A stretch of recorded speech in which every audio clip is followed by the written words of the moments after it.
I had just sunk into the comforting mediocrity of my evening ritual, microwaved leftovers, an uncomfortably squeaky chair, and a sci-fi movie that was already halfway through its first cliché, when the knock came.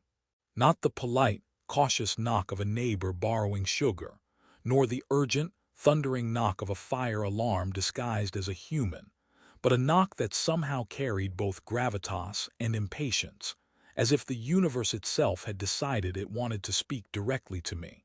I froze, chopsticks in midair, and whispered to the empty room, "Well, that can't be normal." When I opened the door, three figures stood there, radiating elegance, irritation, and mild confusion, like tourists who had accidentally wandered into a restricted area of the galaxy. At first glance, they looked human, but their long ears, which seemed almost preposterously graceful, twitched independently, like they were conducting some secret symphony only they could hear.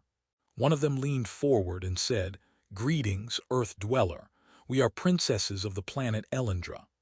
I tried to nod respectfully, but instead it came out as a weird half-bob that made my neck pop. They didn't comment, though one of them raised an eyebrow in what I assumed was amusement or judgment. It was hard to tell with ears that seemed to have minds of their own. I gestured to the living room. "Come in, I guess. Don't mind the pile of dishes.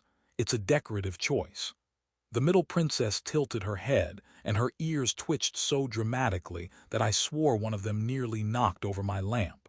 The third princess crossed her arms, muttering something that sounded suspiciously like, "Humans are strange," which I took as a compliment. They floated in, yes, floated, because apparently gravity was negotiable in my apartment, and immediately began evaluating the decor. My sofa received the longest scrutiny, as if its cushion density were the key to interstellar diplomacy. Then the queen appeared. She didn't walk. She arrived. 1 second she wasn't there, the next she shimmered into existence like a hologram made of liquid moonlight. Her cloak caught every color in the room, including the fluorescent light over my kitchen table, producing a rainbow that might have blinded someone less prepared for alien royalty. She was beautiful in a way that made me question my life choices, yet terrifying in a way that made me question my very existence. Her long ears, even longer than her daughter's, caught the light and seemed to wink at me, or maybe that was just my imagination. "When I return to Elendra," she said, her voice both melodic and terrifying, "I want my grandchildren." She paused as if expecting me to respond with an equally melodious and terrifying promise, but all I could do was stare, chopsticks trembling in hand, noodles dangling precariously above a plate that had never seen such chaos before. Somewhere in the middle of my stunned silence, one of the princesses whispered, "Should we offer him something to eat?" Which I interpreted as, "We are polite beings who might accidentally kill you if you offend us." They hovered closer, inspecting my refrigerator with the curiosity of beings who had traveled light years only to find a pack of expired yogurt. "Do you have Cheez-Its?" asked the smallest princess. "They are sacred," she added solemnly. I blinked. "Sacred." She nodded, ears twitching like antennae receiving secret transmissions. "Yes, the cheddar flavor invokes familial harmony," she said. Somewhere a cosmic drumbeat told me this was serious. The queen, observing this exchange, raised one eyebrow, or whatever the alien equivalent was, and the edges of her mouth twitched into the faintest smirk, like she knew exactly how much panic she had just inflicted. She gestured, and a small drone appeared, hovering silently. It projected a holographic family tree in midair, a glowing tangle of lines and faces that included my own inexplicably labeled potential in-laws. I stared. The noodles slid off my chopsticks and landed on the table with a wet plop. My cat, previously invisible in my life's background noise, darted past in a blur of fur, clearly recognizing that the situation had escalated beyond human comprehension. "Do you understand your role?" the queen asked, her voice shifting slightly, a note of amusement hiding beneath layers of authority. I opened my mouth, then closed it. I had no idea what role I was supposed to play. A potential babysitter, I ventured. A chorus of ear-twitching erupted from the princesses, and the queen's smirk broadened, revealing that my joke, while not exactly funny, had some interstellar merit. "Close enough," she said, waving her hand. A small zap of energy hit my shoulder, not painful, more like an annoyed mosquito reminding me to cooperate. The princesses began moving around, rearranging my furniture to optimize energy flow, as one put it, though I suspected it was code for make this human's home look like a palace without actually hiring an interior designer. They were debating whether my sofa was balanced according to gravitational ley lines, and I realized that arguing would be both futile and potentially hazardous. I tried to offer tea. They sniffed it and recoiled, ears twitching violently, which I took as either horror or approval. I wasn't sure. Time passed in a bizarre mixture of interstellar instruction and mundane domesticity. I learned that one princess was obsessed with Earth memes. The second believed she could teach me to wiggle my ears for cultural assimilation. And the third insisted that I practice bowing in zero gravity while reciting my full name backwards. The queen occasionally intervened, correcting pronunciation or subtly reminding me that failure to comply could result in vague but undoubtedly catastrophic consequences. Still, the ridiculous, absurd, cosmic humor permeated everything. The aliens floated around, joked about my cooking, and even laughed at the cat's disdainful expressions, making the terror more bearable, more like living inside a very expensive, very dangerous sitcom. Eventually, the queen and her entourage prepared to leave. The spaceship arrived with a hum that rattled my apartment windows, and they hovered above the city skyline, a shimmering silhouette against the stars.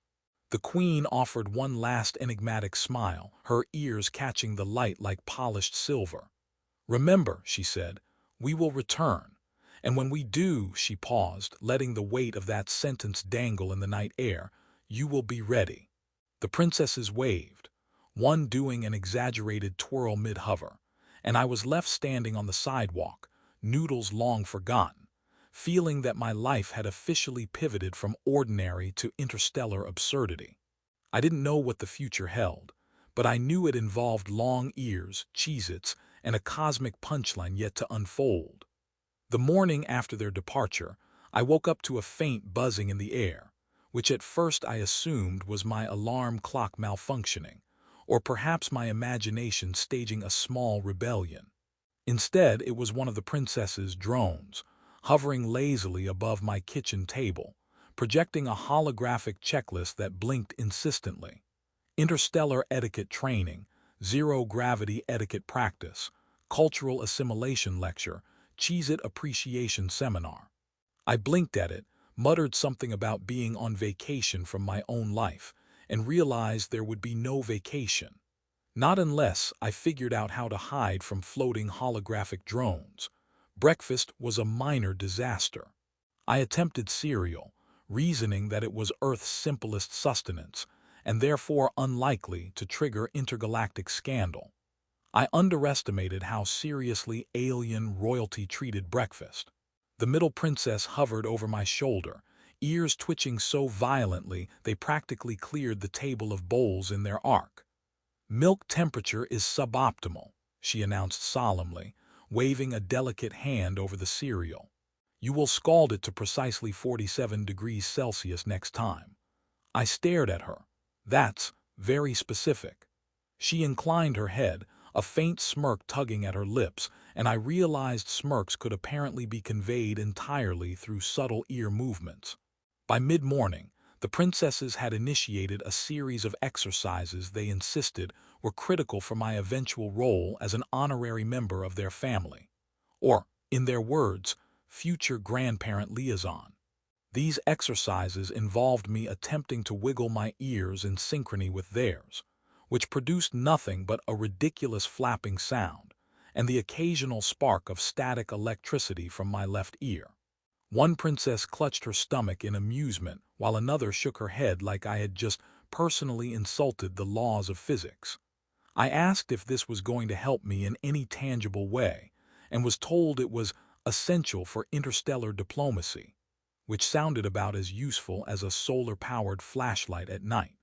They also introduced me to a series of holographic screens projecting random alien landscapes and intricate star maps, instructing me to memorize planetary capitals, royal family trees, and the preferred snack combinations of intergalactic dignitaries. I nodded politely, mostly pretending I understood the patterns, and occasionally asked what seemed like smart questions that earned approving ear twitches. It was exhausting. Somewhere during a particularly intense memorization drill, I realized that the cat, previously my passive observer, had begun to hover beside me in zero-gravity mode, clearly judging my ineptitude. Lunch provided another test. The princesses had procured a small, portable replicator that could generate any food item on demand. I requested a simple sandwich, and the replicator produced a loaf of bread shaped like a miniature rocket ship. The smallest princess clapped in delight, the middle princess examined it with a critical eye, and the largest princess, the one who had previously attempted to teach me ear synchronization, remarked dryly that I had a unique sense of human cuisine. I attempted a joke about peanut butter being a universal binding agent across galaxies. It earned a faint snort from one princess and a visible twitch of approval from another. The queen would have been proud, or perhaps horrified. By mid-afternoon, things escalated when one princess discovered my collection of old video games. This was interpreted as a cultural emergency. "You must learn our favorite strategy games," she insisted, tossing me a handheld console that glowed with alien inscriptions and emitted soft, melodic beeps whenever I pressed a button. I quickly realized that losing a game here wasn't just embarrassing. It produced a mild shock, a polite reminder from alien engineering that human error was both noted and recorded. I lost frequently, which meant my arms occasionally tingled in protest. The princesses laughed, which was both encouraging and terrifying. Later, while I tried to process the sheer absurdity of my new life, a small commotion at the window caught my attention. A fleet of tiny drones, possibly scouts, hovered just outside, apparently taking notes on my compliance with alien protocols. I waved awkwardly, uncertain whether this would be seen as a friendly gesture or an act of rebellion. One drone winked at me, or at least I think it winked. Drones are notoriously hard to read, and zipped away, leaving me both relieved and paranoid. Dinner was an elaborate affair, featuring a floating buffet of alien dishes that glimmered and shimmered as they rotated slowly in midair. One dish looked suspiciously like glowing jellyfish. Another resembled a cube of what I hoped was some benign protein, and the princesses insisted that I consume at least one bite of each to demonstrate my willingness to embrace alien culture. I chewed cautiously, ears twitching in solidarity with my hosts, and discovered that one dish actually tasted like macaroni and cheese. I expressed delight, earning a collective eye roll from two princesses and a high five from the third. Somewhere the queen was probably noting my adaptability, or lack thereof. As night fell, they settled in my living room for what they called a family bonding session. This involved floating in midair while recounting personal stories of their childhood, dramatic reenactments of interplanetary adventures, and subtle critiques of my ear-flapping technique. I attempted humor where appropriate, mostly by narrating my life in awkwardly exaggerated tones, which elicited laughter that was both heartening and slightly unnerving.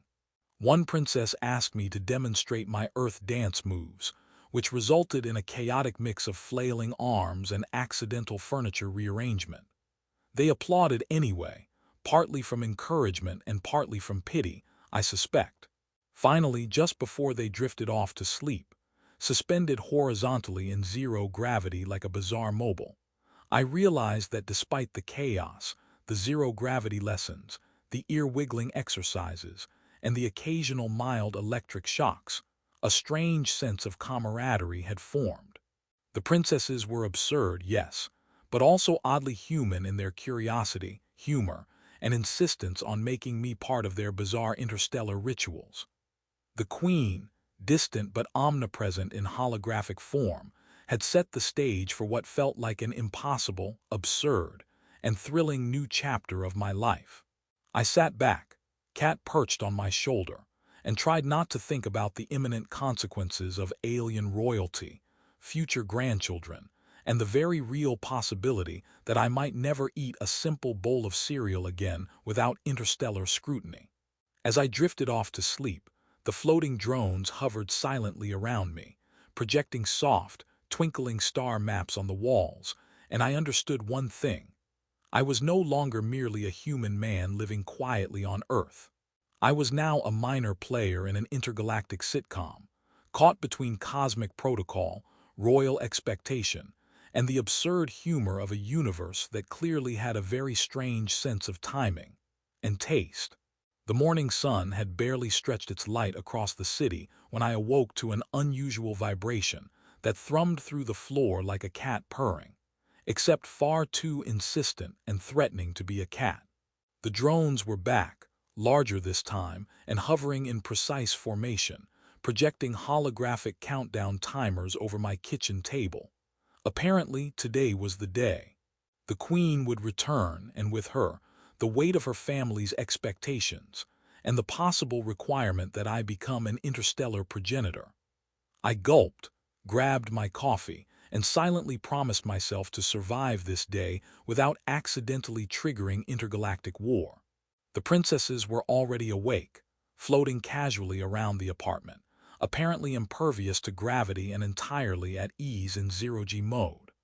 They argued over breakfast, which consisted of glowing cubes that pulsed with an inner light, their colors shifting to indicate nutritional value, mood compatibility, and minor cosmic luck. One of them remarked that I needed to smile more during meals to maintain energy alignment, and I complied, producing what might have been the most awkward grin in human history. My cat judged me silently from a shelf, tail flicking in disapproval. By mid-morning, the Queen's ship appeared, a shimmering leviathan hovering silently over the city skyline, reflecting light like 1,000 prisms. She descended with her signature grace, cloak rippling, ears catching every glint of the morning sun. I wondered briefly if I should have brushed my hair, but decided that hair was a minor concern when facing alien royalty. The princesses cheered softly, floating toward her in coordinated arcs, ears twitching like sentient antennae. The Queen's eyes scanned the apartment, then landed on me. "Have you adapted to our customs, Earth Dweller?" she asked. I nodded vigorously, spilling a small amount of coffee on the counter, which went unnoticed in the cosmic grandeur of the moment. She waved her hand, and a small holographic board appeared, displaying my progress over the last few days. Ear-wiggling proficiency, zero-gravity coordination, alien culinary acceptance, and various humor metrics that seemed somehow quantifiable. I had made mistakes, yes. One princess still chuckled over my failed attempt to bow while spinning, but overall I was acceptable. That was something, I decided. I was acceptable to alien royalty, which was apparently the first step toward not being vaporized or sent to a penal asteroid. The Queen motioned for me to follow them onto the ship. As I stepped inside, the princesses flitted around me, giving friendly pointers on how to navigate corridors that subtly shifted in response to thought and motion. One of them whispered, "If you panic, pretend you understand alien physics," which I appreciated as a succinct life motto. The ship's interior pulsed with soft light, walls covered in holographic displays, and occasional bursts of energy from unidentified devices that hummed reassuringly, or menacingly, depending on the angle. I stumbled a little on my first turn, and the smallest princess smirked, ears flicking. "Don't worry," she said. "Everyone trips once, even queens." We arrived in the throne chamber, a massive space filled with floating platforms, glimmering orbs, and a view of distant galaxies that made my apartment window look like a postage stamp. The Queen settled onto her throne, her presence commanding yet oddly comforting after days of chaotic instruction. "Earth dweller," she said, voice melodic and precise. "You have learned our customs, endured our exercises, and displayed humor under pressure. These are the qualities we value in someone we intend to trust with future generations." I swallowed nervously, suddenly aware that future generations referred directly to me and the potential of alien grandchildren. There was a pause, broken only by the soft hum of the ship and the occasional twinkle from distant stars. Then the Queen extended her hand, and a small, glowing orb appeared between us. It contained a swirling mixture of starlight and something that looked suspiciously like confetti. "This," she explained, "is the essence of commitment.